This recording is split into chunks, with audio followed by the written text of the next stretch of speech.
자, 이번에는 88페이지 수능 특강 현대시 5강을 할 건데 두 작품이 있습니다. 첫 번째가 김남조의 정념의 기라는 작품이 있고요.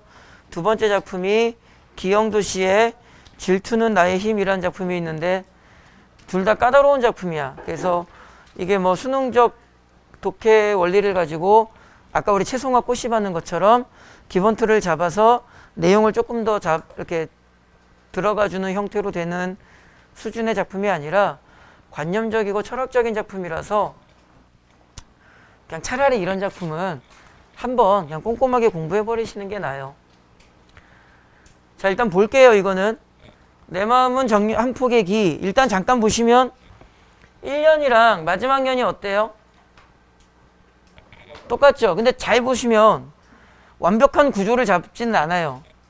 1, 2행끼리는 완벽하게 지금 구조를 잡아줬죠. 1년의 3행과 마지막 년의 3행은 조금 다르죠. 그래서 이제 아마 학교 선생님이나 여러 해설 분석서에서 이 부분을 뭐라고 하냐면은 수미상관이기는 한데 뭔가 좀 애매하죠. 그래가지고 변형된 수미상관이라는 말을 쓸 겁니다. 근데 여기서 우리가 한 가지 짚고 넘어가셔야 되는 게 변형된 수미상관이라는 게 문학적으로 그렇게 공신력 있는 단어 자체가 아니야. 수미상관이면 수미상관이고 아니면 아니지. 굳이 변형된 수미상관이라는 단어를 잘 쓰진 않습니다. 그런데 모의고사나 이럴 때 좀 나와요. 선생님이 가르쳐 드릴 수 있는 것은 변형된 수미상관이라는 단어가 나올 때 변형이라는 말에 너무 신경 쓰지 마시라고. 야, 비슷하면 수미상관이고 조금 덜 비슷하면 변형이고 뭐 이런 거니까 변형된 수미상관이라는 용어 자체에 너무 스트레스 받지 마시고. 알겠지? 자, 시를 좀 볼게요. 내 마음은 한 폭의 기. 참고로 이런 걸 무슨 법이라고 하죠? A는 B. 은유법이라고 하죠. 자신의 마음을 뭐로 표현한 거야? 한 폭의 깃발입니다. 기. 그 제목이 정념의 기인데 정념이 뭐냐면은 마음속에 떠오르는 여러 가지 관념과 추상적인 생각들이야. 그러니까 자신의 생각과 추상적인 이 마음 상태, 이거를 뭐로 표현한 거야? 깃발로 표현을 했죠. 그런데 자기가 어떤 상황에 놓여져 있대요? 보는이 없는 시공에 내 마음을 그 누구도 봐준대, 안 봐준대? 안 봐준대. 외롭고 슬픈 거죠. 없는 건 뭐야? 나라는 존재를 누구도 인정해주고 바라봐주고 체크를 해주지 않는 거야. 없는 건 뭐냐? 걸려있던 아니라 그럼 결국은 자신이 어떤 상태다? 소외와 고도구의 상태에 놓여 있다라는 뜻입니다. 긍정 상황이 아니라는 거겠죠. 스스로의 혼란과 열기. 그래서 혼란과 열기를 여기에서 우리가 부정으로 봐줘야겠죠. 열기라는 단어는 꼭 나쁜 뜻으로만 쓰이는 건 아니겠지만 이 시에서는 혼란이라는 단어와 열기라는 단어를 and로 묶었으니까 혼란은 누가 봐도 부정어잖아. 그러니까 같이 묶어서 혼란과 열기를 부정적으로 잡아주면 되고 아무래도 자신의 내면 상태를 혼란과 열기로 표현했다고 보면 되겠죠. 견디지 못해 눈 오는 내 거리에 나서면 자, 그럼 요 공간을 우리가 잘 봐야 돼. 눈 오는 내 거리에 나섰어. 여기에서 어떤 상황이 벌어졌나 볼까요? 눈길 위에 연기처럼 뿌옇게 지규법 연기처럼 덮여오는 뭐? 편안한 그늘. 긍정 부정? 긍정.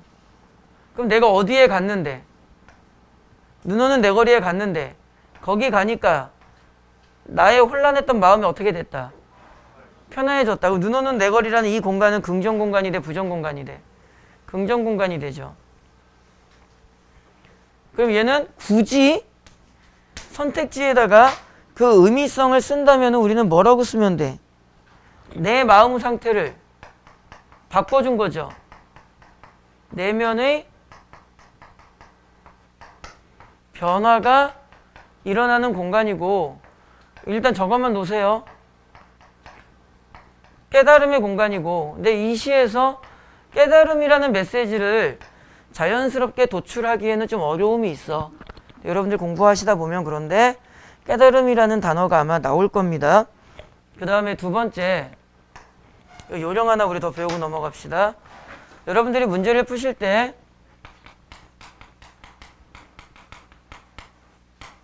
시상전개 방식을 출제자가 선택지에서 종종 던져주죠. 아무렇게나 생각하지 마시고요. 오늘 수업의 가장 중요한 포인트가 뭐야? 문학은 정해진 패턴을 유지하며 읽는다야. 똑같이 시상전개 방식을 묻는 선택지가 나왔을 때 아무렇게나 지레 짐작하고 즉흥적 판단을 하지 않습니다. 세 가지를 떠올릴 거야. 다시 문학은 정해진 패턴을 유지해 줘야 돼. 시상전개가 나왔을 때는 정해진 패턴 세 가지를 잡아줄 거야. 거의 90% 이상이 뭐 중에 하나를 선택지로 낸다. 옛날에 강의했잖아. 서영아, 수요 서영한테 물어볼 거야. 털복숭이야, 닥쳐. 올라와봐. 어? 뭐 선생님 구독자도 많지는 않지만 선생님 영상은 댓글을 달 수 없는 영상이거든. 내가 요 영상만큼은 댓글을 달게 해서 네 다리를 보여. 그래서 댓글에다가 50% 이상 저 정도가 복숭이는 아니다.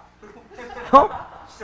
그러니까 댓글에 50% 이상이 이 정도는 털복숭은 아니다 라고는 댓글이 달려 있으면 댓글의 개수를 떠나서 알겠지?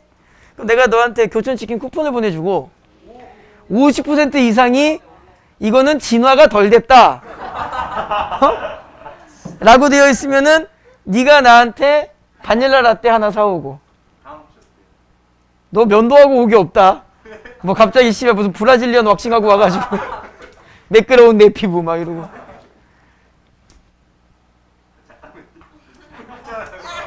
아니 야 모자 쓰고 온 사람 없어? 모자 쓰고 마스크 쓰면 눈깔밖에 안 보여. 다리만 살짝 3초 3초 교촌이냐 쪽팔림이냐 할래 말래 빨리. 그러니까 해봐. 진짜.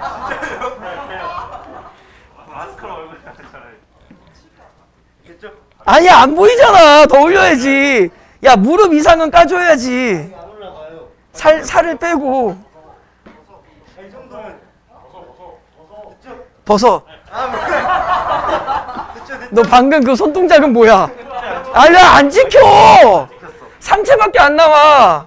다리 였다. 아니 였다 올려. 아니 무릎 신발 벗고 다리를 올려. 자 손 치워. 안 보이잖아. 야 저기 화면을 봐.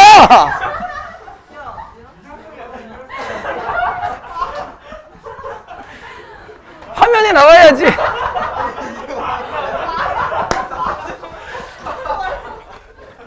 화면에 나와야지. 야, 좀 이따가 요 강의 끝나고 의자를 갖고 의자 위로 올라가. 알았지? 진짜로. 좀 이따가 이제 영상 찍어서 올릴 거니까 댓글을 전화번호도 적어줄까 영상에? 야 혹시 알아? 구독자가 얼마 없지만 누군가 네 다리를 보고 어머 내 스타일이야. 자 시간 이렇게 나오란다고 진짜 나오네. 하긴 작년에 내가 한복 입고 와서 세배하면 세뱃돈 준다 그랬더만 진짜 한복 입고 왔어. 수원고의 안태현이라고 유신고의 김나무 둘이서 진짜 세배해서 아는 애 있을 텐데 세뱃돈 줬어. 그 자리에 3만 원씩. 되게 돈 아까웠어. 진짜 입고 올 줄은 몰랐어. 권성구 박준영이는 자기 복숭아뼈 예쁘다고 나와서 복숭아뼈 보여주려고 했는데 이 새끼들 확실히 보면 또라이 같아. 그 복숭아뼈가 예뻐 봐야 무슨 시간 그 다음에 공간 그 다음에 털?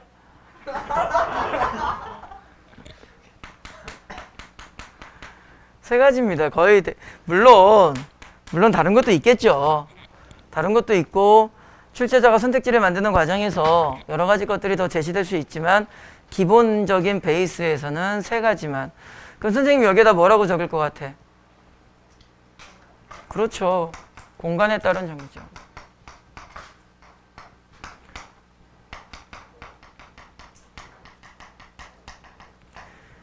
송준아, 너 증명사진 혹시 저기 붙여놨니? 네. 왜? 뭐? 아니, 뭐가요? 아니야? 왜요? 썸네일 만들려고. 나 그런 거 할 줄 모르는데 저기 스캔 떠가지고 썸네일 만들려고. 아니 진짜 투표해주세요. 그러니까 내 진짜로 썸네일 만들고. 근데 다리가 안 보였으니까 좀 이따 올라오라니까.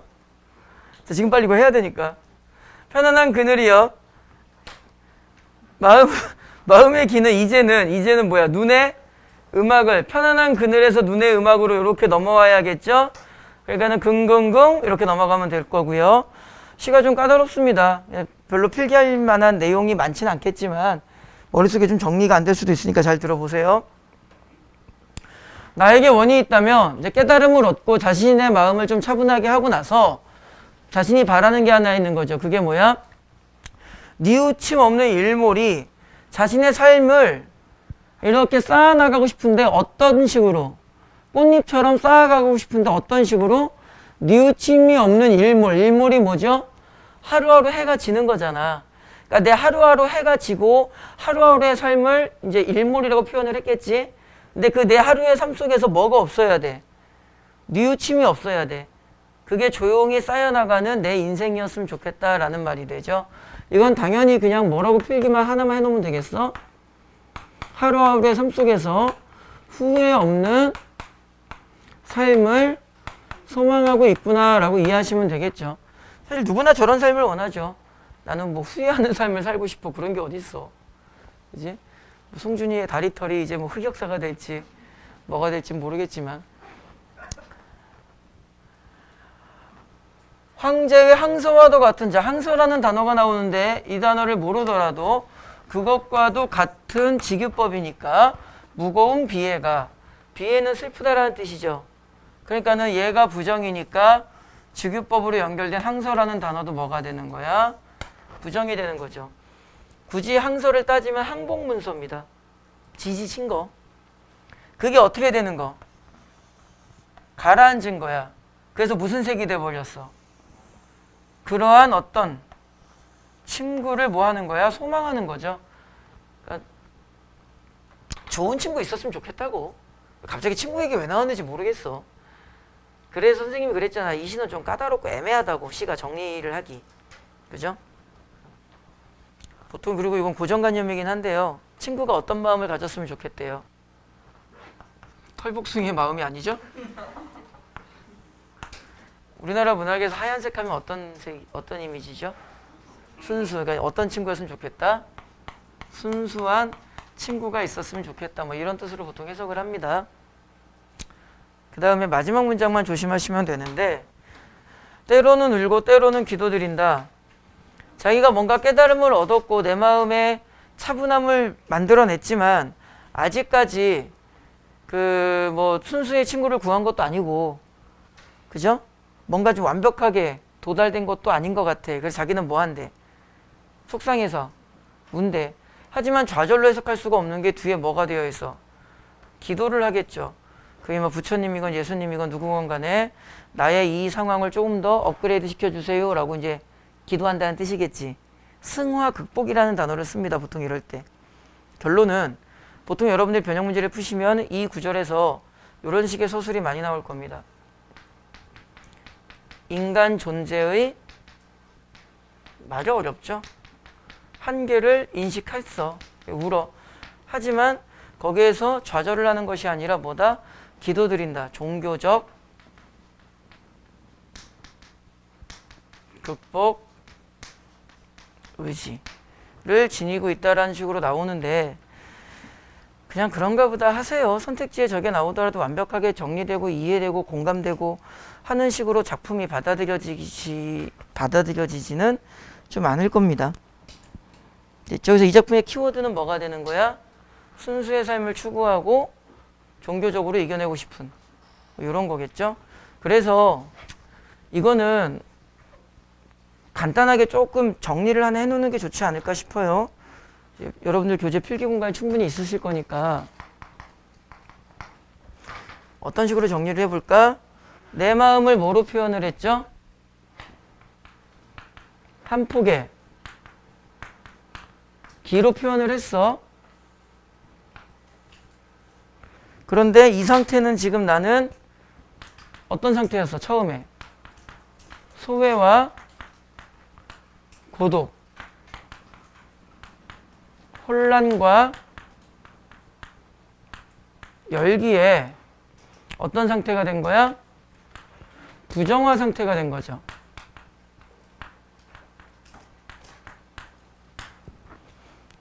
그게 너무 속상해가지고 이대로는 안 될 건가 봐. 그래서 송준아 얘가 어디로 갔죠? 얘가 어디로 가? 그래서 눈호는 내 거리로 나갔어. 나가니까 좀 괜찮아졌어. 그치? 그래서 여기는 편안한 그늘이 왔어. 뭔가 깨달음을 얻게 된 거야. 뭐 눈의 음악이다 뭐 이런 식으로. 그죠? 그래서 공간 이동에 따른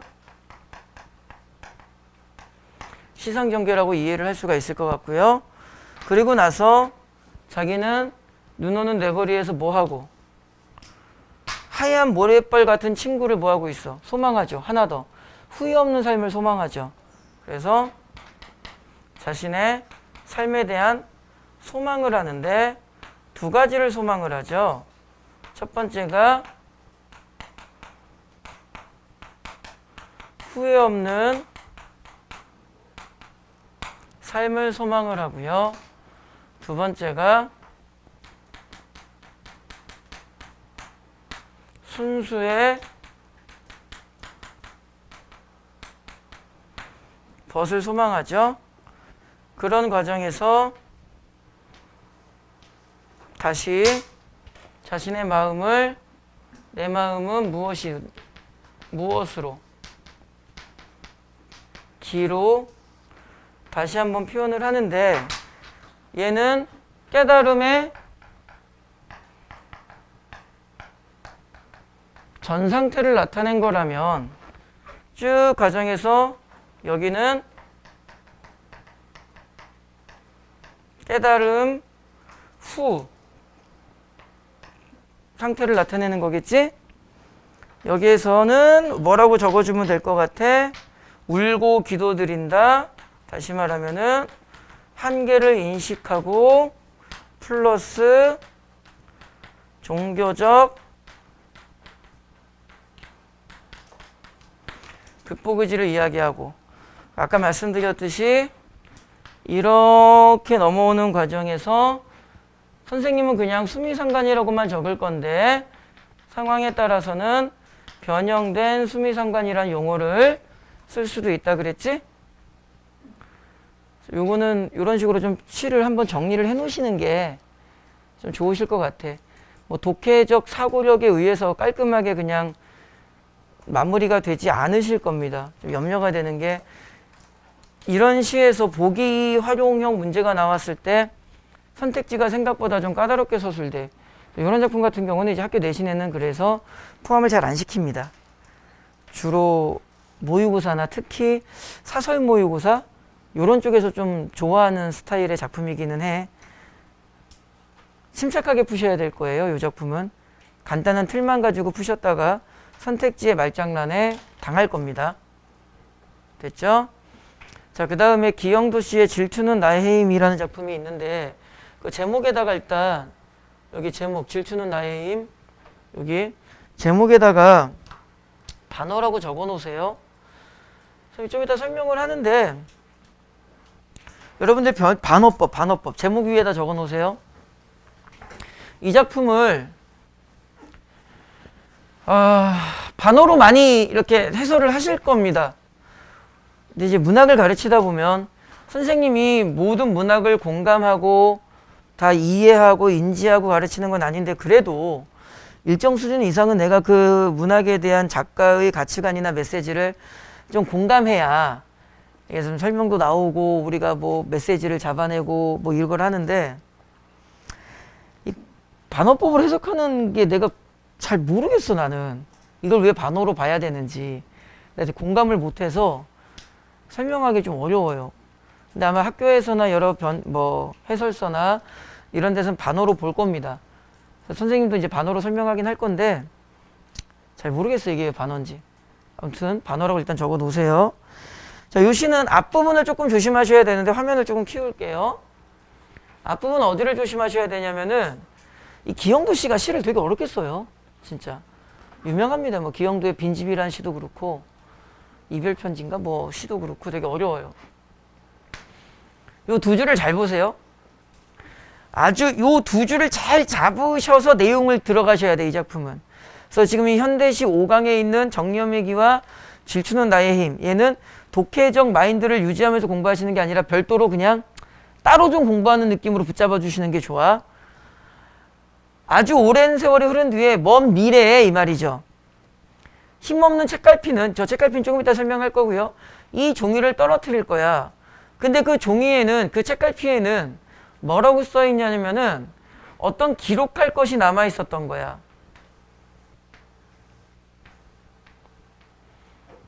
누구의 삶을 뭘 기록할 거래?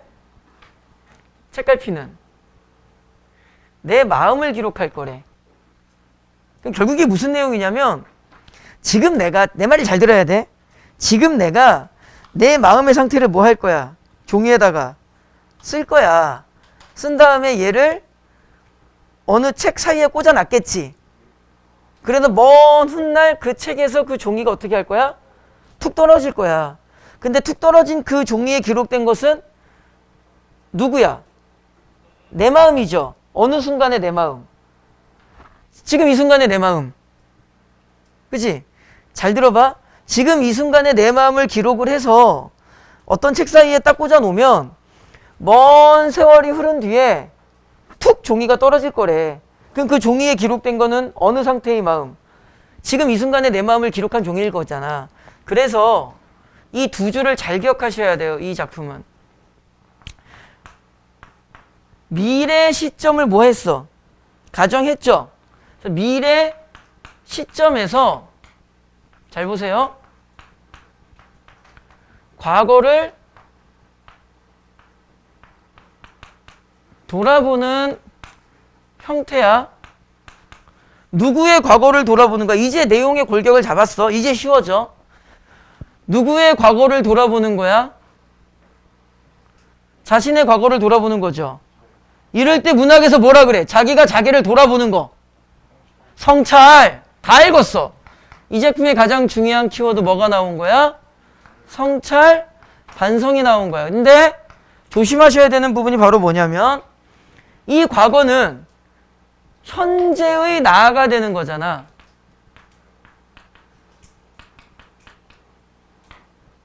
그죠? 그러면 여기에서 말하는 이 그때는 언제가 되는 거야? 먼 미래에서 과거. 지금을 말하는 거야, 지금.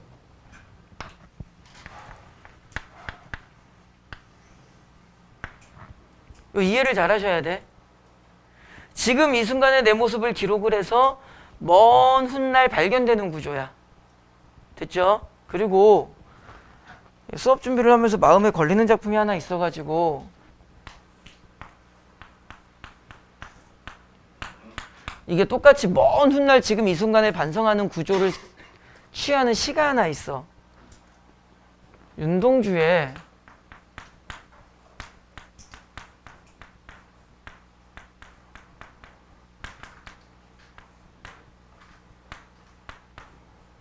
참회록이라는 시가 있습니다. 그 시를 뭐 선생님이 지금 보여드리거나 그럴 순 없는데 제목 그 시 내용에 참회라는 단어가 나와요. 그 윤동주의 참회록도 내일이나 모레나 그 어느 즐거운 날에 나는 또 한 줄의 참회를 써야 된다 뭐 이러고 먼 훗날 지금 이 순간에 반성하는 식으로 나와. 알겠죠? 그 제목만이라도 좀 알아둡시다. 자, 자기를 이제 뭐 하는 내용이라고요? 성찰, 반성하는 내용이야. 그때 지금 이 순간에 내 마음은 너무나 많은 공장을 세웠어. 이 너무나 많은 공장을 세웠다는 것은 좋은 걸까 나쁜 걸까? 세웠으니 그래서 어떻게도 어리석게도, 그러니까 이거는 되게 어리석은 나의 모습이 이야기하겠죠. 너무나 많은 공장을 세웠어. 그래서 자기는 지칠도모로 공중에서 뭐 했대? 머뭇거렸대. 그래서 가진 것은 뭐밖에 없대? 탄식밖에 없대. 자, 이제 성찰이라는 표현이 아주 쉽게 따라 나올 수 있겠지. 됐죠? 요럴 때 보통 뭐라 그래? 머뭇거리다 이런 거를 부정을 해석하면 방황. 그리고 너무나 많은 생각을 가지고 있어. 이게 불교 용어인데 내 마음속에 너무나 많은 마음이 있어. 불교 해석을 두 글자로 뭐라 그래? 혼탁. 그거는 이제 더러운 거고. 뭐라고? 누가 얘기했는데? 번뇌. 그렇지. 오, 멋있어. 번뇌라고 합니다. 번뇌.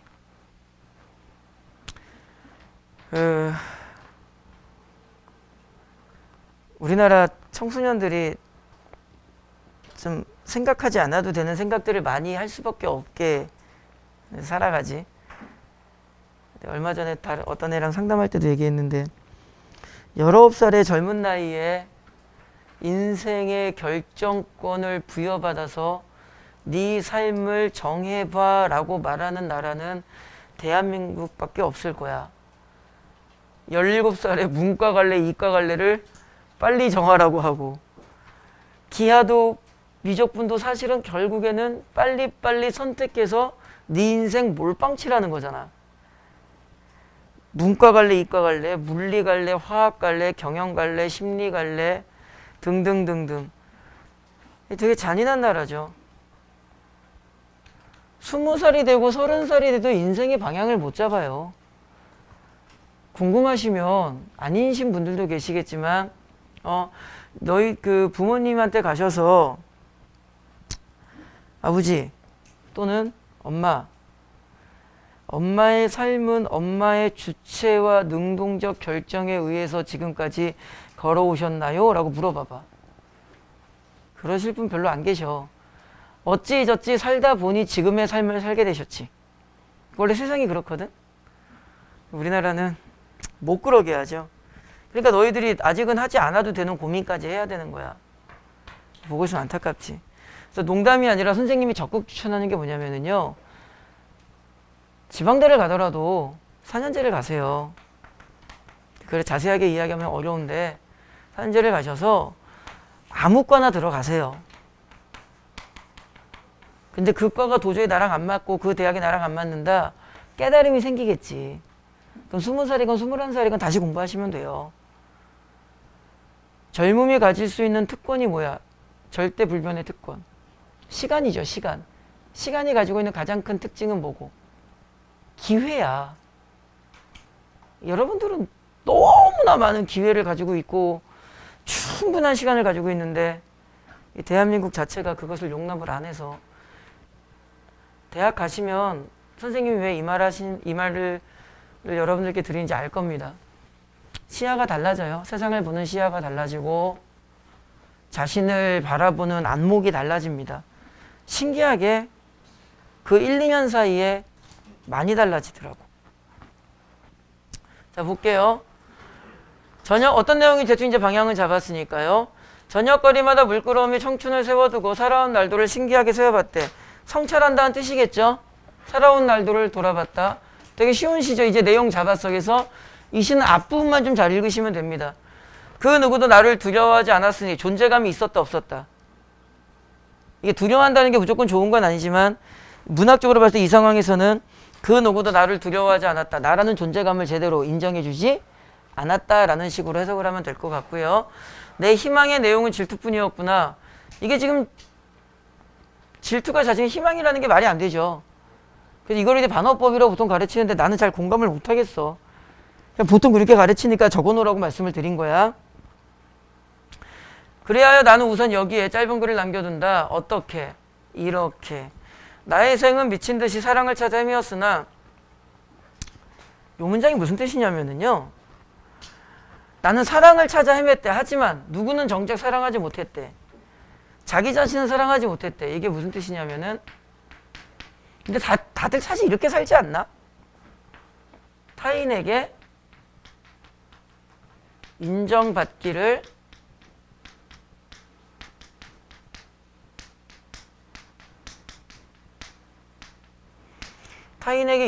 원하는 삶을 살았는데 정작 누구는 사랑하지 않았다고? 스스로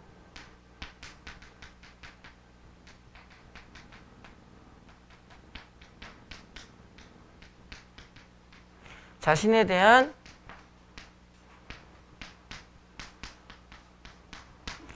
주체적 삶의 의지는 없었다는 뜻이 되죠. 어렵죠. 지금 선생님은 설명을 하고 작품의 내용을 전달은 드리긴 하지만 노베이스에서 이 작품을 지금 우리가 분석한 수준까지 읽고 정리하기에는 상당히 어려움이 있을 겁니다. 그래서 이 작품 좀 별도로 공부하는 느낌으로 가주시면 좋을 것 같고요. 여러분들 교재 90페이지에 보시면 르네 지라르라는 보기 지문이 있는데 이거 옛날에 수능이든 모의고사에 나왔던 비문학 지문의 일부분인데 4번 문제 보기는 반드시 읽어보세요. 요거 보기로 제시된 게 아니라 이거 뭐로 나올 수도 있을까? 이거 아예 비문학 지문으로 빠질 수도 있어요. 아예 얘를 비문학 지문으로 빼버리고 이 작품들을 보기로 가지고 들어와서 문항 구성이 충분히 가능해. 4번 문제는 꼭 풀어보시고 보기에 있는 정보를 그냥 간단히 읽는 게 아니라 공부하듯이 좀 읽어주셔야 돼. 내용이 어렵게 서술되어 있진 않습니다. 까지 해서 5강 내용을 마칩니다.